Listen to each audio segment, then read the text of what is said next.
Hi, I'm Caden, the Charming Avenger, and on my channel, I'm learning how to bake. Now, I'm not learning how to bake just by watching a YouTube tutorial or following a recipe online. I'm learning how to bake by trying to recreate the main heat challenge from Food Network's Baking Championships. Since it is September right now, we are doing the Halloween Baking Championship. This week's episode, they had to create a croquembouche, but creepy. You know, you think of croquembouche and you think holidays or Christmas or lots of different red and greens and Christmas trees, but this time they had to make them creepy. There were all different types of them, graveyard, bones, spiders, all sorts of different themes for the croquembouche, and it's really cool. Tonight I selected the graveyard croquembouche with Reese's Pieces candies falling out of a bag onto the croquembouche as an illusion. For the treat, they had to use canned pureed pumpkin. So I can't handle pumpkin well at all. Ed and I do not get along. So instead of pumpkin, I'm using sweet potato pie filling. So it's got the same consistency, almost the same flavors. It's got that good cinnamon flavor, those good spices. It just doesn't contain the stuff that makes me want to die. So I'm going to be using the sweet potato pie filling as well as peanut butter to mix it in to fill my cream puffs for the croquembouche tonight. The trick was to create an edible fence. So a lot of people use their leftover croquembouche, or leftover pate choux, to create their fence. I'm not sure what I'm gonna do yet. I have different thoughts in my head of my edible fence and what I want to do with it and how I want to create it, but I'm not sure. So we're just gonna go with the cream puffs for now to get the croquembouche started, and as things go, I'm going to think about my edible fence. I know typically when somebody says that on the Food Network, they forget it altogether and it doesn't get on the plate, and then they get sent home. That is not gonna happen tonight. I will remember it, I think. So it's time to get into the pate choux. It's one of my favorite things to make in the kitchen. I really enjoy doing pate choux doughs. It's just fun. So yeah, let's do it.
All right, so the first batch of pate choux is in the oven, and it is smelling delicious in here.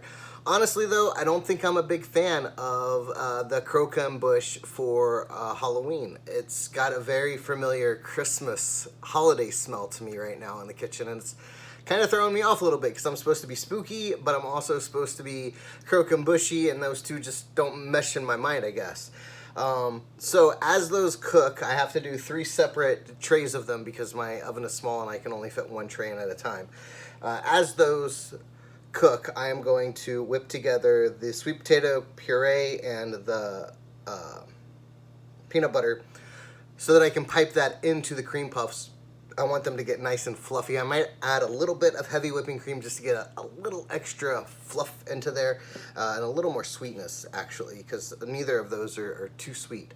What I'm testing right now on this boba straw is we're supposed to have the illusion of a candy bag being poured onto the croquembouche. I forgot to get a dowel while I was out today, so I'm trying this. If this stays and it doesn't fall, there are opposite views in the household tonight. Allison thinks that it's going to slide off of it. I think that if I use just enough peanut butter, not too much, but not too little, it should stay. Hopefully it will stay. They haven't fallen yet, so we'll see. They're not stacked up yet. How this test goes. Allison's very pessimistic about this idea. She doesn't think it's going to work. I don't know if it will or not. I might have to do something else. As for the edible fence, I did not have enough leftover pate choux dough to make a pate choux fence, so I am going to use candy melts. I'm going to melt those down, get them in the freezer so they're nice and hard, and outline the croquembouche. It is edible. It's not the best thing in the world to use, but I'm going with what I have. So I'm going to get these fluffed up, get it nice and gooey and yooey and yummy, and then we'll go from there. This is exciting. I'm gonna make some dry caramel, I guess is what they call it, with sugar and corn syrup and something else. I'm not sure, to dip the cream puffs in to make the croquembouche. And you know how I am with sugar, and if it's hot, I'm a little scared, but it's something I gotta do, right? Like, I have to face these fears, and I have to get over the fact that, yeah, sometimes in the kitchen you do burn yourself. That's just part of learning, right? So, yeah, I'm really excited. Tonight's doing really well so far. And, well, I might have spoken too soon. Those look burnt. Bye.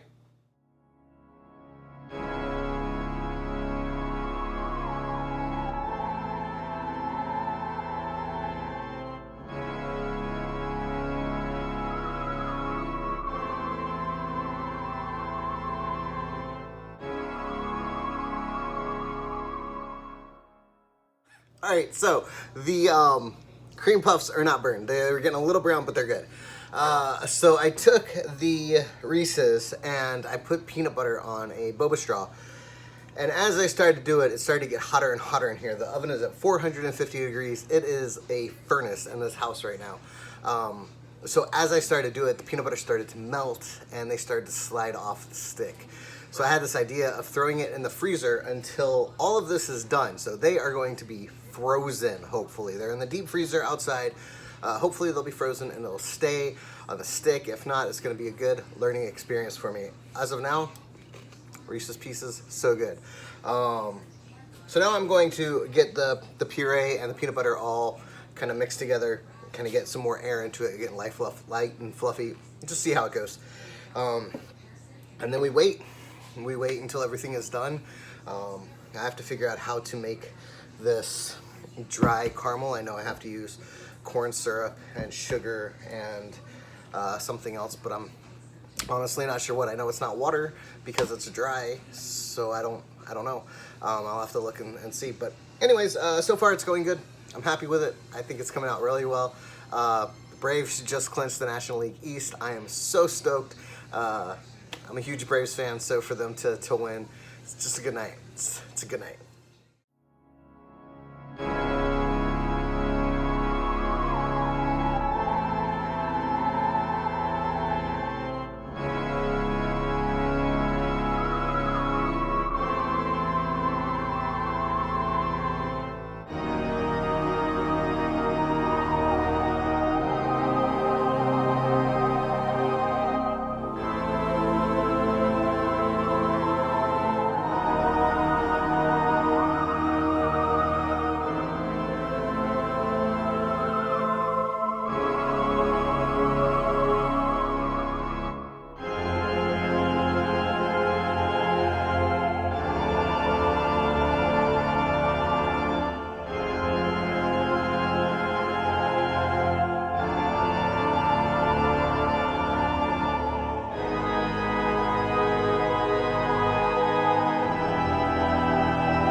All right, so the challenge is done. I have a Reese's Pieces croquembouche gravestone fence magnificent tower. I am absolutely thrilled with how this turned out. When I was doing the sugar, I got a little nervous because it was really hot and I'm terrified of burning myself, but I didn't, and it came out really well, and I'm so excited. The cream puffs are filled with the most delicious peanut butter, sweet potato pie puree filling. It's so good. Allison, you got to come over and check this out. You ready? Yeah. Wow. You did better than some of the people on the show. So. Oh, so it actually looks like it's spilling out. Yeah, it's pretty cool. Yeah. And it's all The peanut butter going worked. down. Your gravestones are silly though. They are. But But that's like not even. It's there, and that's not the hard part. Everything else is the hard part. yeah, for sure. Look at So that. I don't actually know if you can take one of these off or not. So I got you a cream puff. It's filled with sweet potato puree and I can't eat another. I'm over my calories for the day. and then peanut butter. Well, you've had one. I had already. one. What did you think about it? It was delicious. It was like walking through an autumn forest. This is one I didn't fill. It was surprising that the peanut butter and sweet potato work together so well. It's so But they good. do. It tastes like autumn in a puff. I mean, look at that, guys. It's so good. That's like, this is what I experience. What I think people who eat pumpkin pie experience, like that autumny smack in the face. This must be what it's like. This must be why people like it so much. It's less peanut buttery, but yes. Well, yeah, man, this is great. So, for those of you who've done this before, how are you supposed to serve this thing? Do you serve this thing? Is this something that you just look at? Can I try? Yeah. Like, I don't think you can actually eat it. No. No, it was either lift the whole thing or tear the puff in half. So, it was fun. I'm glad I saved some on the side then for tasting. Now I know in the future that maybe not do the caramel, but maybe do like a coating chocolate so it can be pulled apart so that people can eat it. Because the caramel it's... Yeah, maybe you need a tool. So like, can we get it? That stuff's Wow. concrete. It's done. So it's pretty. It is a sturdy tower. Yeah, that's not going anywhere. It's pretty. The cream puffs that we had on the side tasted delicious. They got a little more Sugar's good too. golden than I liked. The sugar's good. The sugar is good too. The caramel. Oh, this is good. The pulled sugar. It's all over my hands now from destroying it just a moment ago. Yeah, that's pretty awesome. I like this. I can't believe I made this. You did I've wanted great. to do it for so long, and the challenge came up, and I dove head first into this thing. You did great. So that's it for this week. If you like what I'm doing, please like and share if you can. That's great. Tune in next week, 9 p.m. Eastern Standard Time, Food Network, for the next Halloween Baking Championship. They did tease next week. It is going to be a team competition. So next week, I am going to have a special guest in the kitchen with me to do the team competition. Until then, remember, if I can bake, so can you. Be kind to one another. We need it. The cream puffs are trapped. They are trapped.